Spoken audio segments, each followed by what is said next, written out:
For Ukraine, the war against Russia is no longer being fought only with tanks, artillery and missiles. Increasingly, it's also being fought with AI, autonomous drones, battlefield technology, developed thousands of kilometers away in Silicon Valley, reportedly, even as American military aid faces uncertainty and a lot of questions. Ukraine has reportedly been using advanced US-made technology and homegrown drone systems to strike deep behind Russian lines and basically challenge Moscow's grip on the occupied territories. In the latest, an overnight drone attack killed 3 people in the Russian-held Ukrainian city of Horlivka after part of an apartment building collapsed. Lately, drones have been flying both at day and at night. They even peek in the windows. Of course, it was scary. It flew around, then exploded. My neighbor said that he looked outside and the drone caught on the birch tree and exploded. Ukraine says it is steadily expanding its drone warfare capabilities. Ukraine's president claiming Ukrainian strikes are disrupting Russian logistics and fuel supply lines, further claiming that Russia is moving air defenses towards Moscow amid a barrage of drone strikes near the Russian capital recently. Zelensky also claimed that signal repeaters in Belarus that had helped Russian drone operations stopped functioning earlier this week, allegedly. Ukraine's growing drone campaign is reportedly drawing heavily on technology with roots in California's Silicon Valley, interestingly. One example is the Hornet drone produced by Perennial Autonomy, according to a report by Times UK. The AI-powered drone carries a 5-kilogram warhead and uses AI for target recognition and the final stage of flight, helping it basically to overcome electronic jamming while leaving final targeting decisions to human operators. The drone reportedly costs only $5,000 to produce.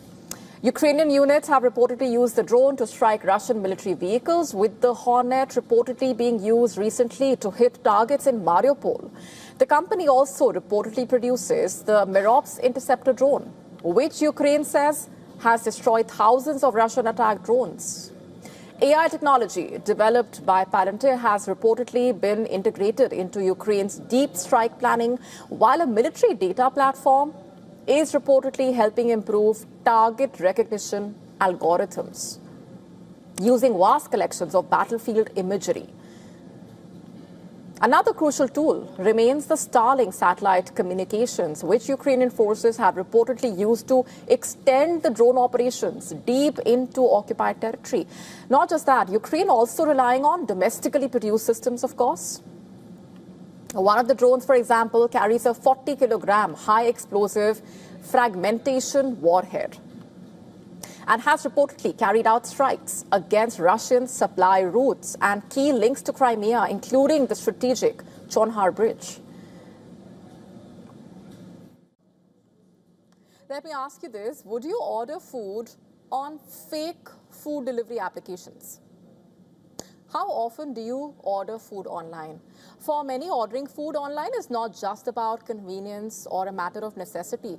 Good food also is a major source of happiness, comfort, and a great way to lift spirits. But would you order food on a fake app just for that dopamine hit?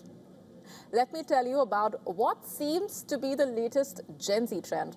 Ordering food online, but there is a major twist in that tale. There is no actual food involved here. Let me explain. Basically, South Korea's Gen Z are reportedly using apps that provide the pleasure of ordering food online, but these are fake takeaway apps. So the order is not actually for food, it's basically for the thrill of it, to get free dopamine hits.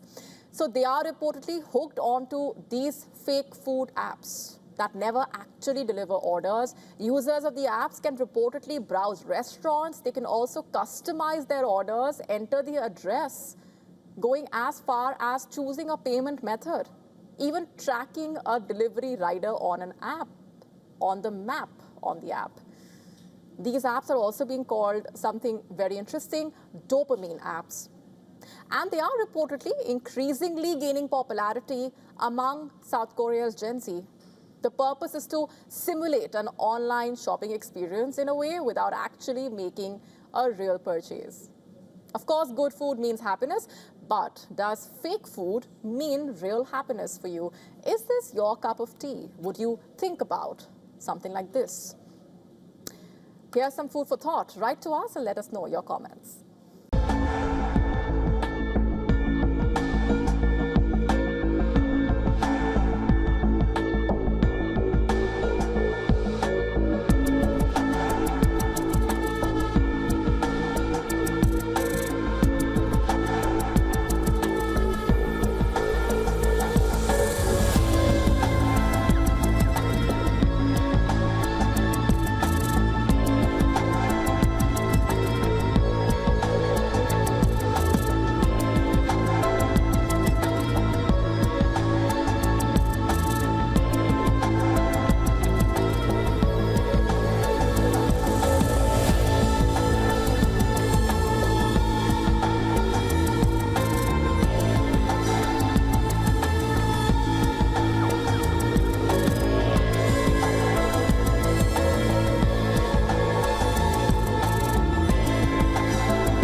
It takes a lot to mend betrayal.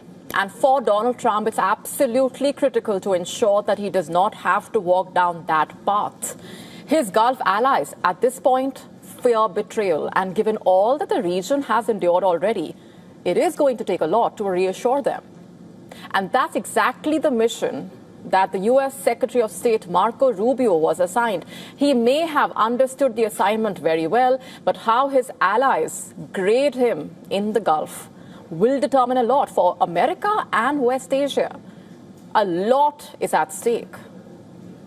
Will this mission succeed for America and its Gulf allies? A lot depends on that. It's a major challenge as Marco Rubio wrapped up that West Asia trip aimed at winning over regional partners with deep reservations about the preliminary Iran accord. What exactly was Rubio's message to Gulf allies? Simply put, any deal with Iran would take their interests into account. But then will this attempt at reassurance work? It remains to be seen. Rubio has for now said Washington was seeking enduring peace with longtime foe Iran that would not come at the expense of the security of allies in the region.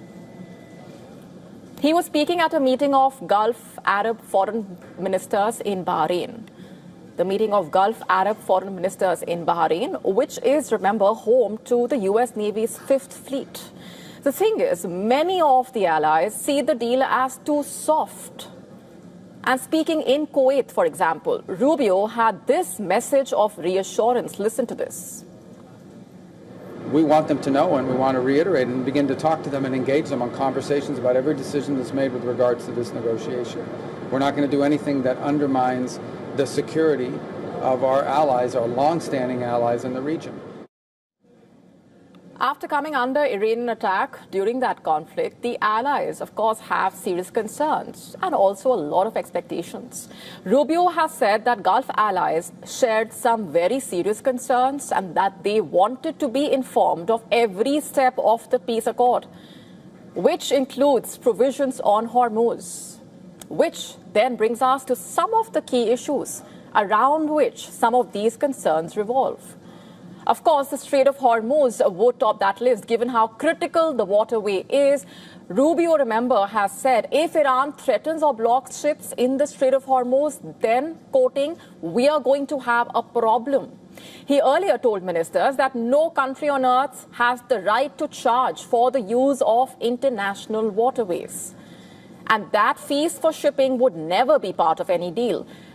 Remember, besides suffering from Iranian attacks, the Gulf states also saw their vital oil and gas exports effectively cut off by Iran's blockade of the strait. And Tehran has repeatedly said it intends to retain control over the strait, along with Oman, and charge what it calls maritime service fees for crossing it. But during the visit to Kuwait City, Rubio insisted that America was committed to preserving toll-free navigation in the waterway. Then again, there's also the $300 billion reconstruction fund. Very significantly, Rubio said he did not discuss the $300 billion reconstruction fund for Iran. That is part of the peace proposal. Gulf states basically fear that Iran would use that money to revive its military capacity. The draft agreement reportedly including no limits on Iran's ballistic missiles, also provisions that could expand Tehran's regional influence and control over critical oil shipping lanes is also a source of concern, reportedly. It's important to point out here, as far as nuclear inspections are concerned, Donald Trump said on Tuesday that Iran had agreed to nuclear inspections into infinity, quote unquote, while Tehran said it had made no such concession in the negotiations. The two countries which ended that first round of negotiations in Switzerland have also offered conflicting accounts about financial incentives for Iran, control of the Strait of Hormuz, also Israel's parallel war in Lebanon. And for Rubio, this was basically a trip aimed at reassuring the wary regional allies at a very crucial point. Why was this visit that significant for America, you ask? And what does America hope to achieve? Remember, all 6 Gulf Cooperation Council nations, Saudi Arabia, Qatar, Oman, the UAE, Bahrain, and Kuwait, are strategic U.S. allies that offered some degree of logistical support to Washington during the war, of course, and all came under attack from Iranian airstrikes as a result. Basically, they pretty much make up the backbone of America's security architecture in West Asia. And any countries rethinking their security relationship with America would have a significant impact on U.S. military strategy in the region. Rubio's mission included defending that preliminary accord that Trump firmly supports. Also convinced the Gulf allies that the proposed deal was not overly favorable to Iran and credibly addressing the concerns of his Gulf counterparts. Given what the region has endured as a result of the U.S.-Israel war against Iran and the wide-ranging fallout, a big question mark remains over how the Gulf allies' relationship with the Trump administration evolves. And for America, a positive answer to that question is absolutely crucial. This is a major test for Donald Trump. While he battles the anti-war sentiment at home amid the plummeting approval ratings, he also needs to reassure countries in the Gulf who at the moment fear betrayal.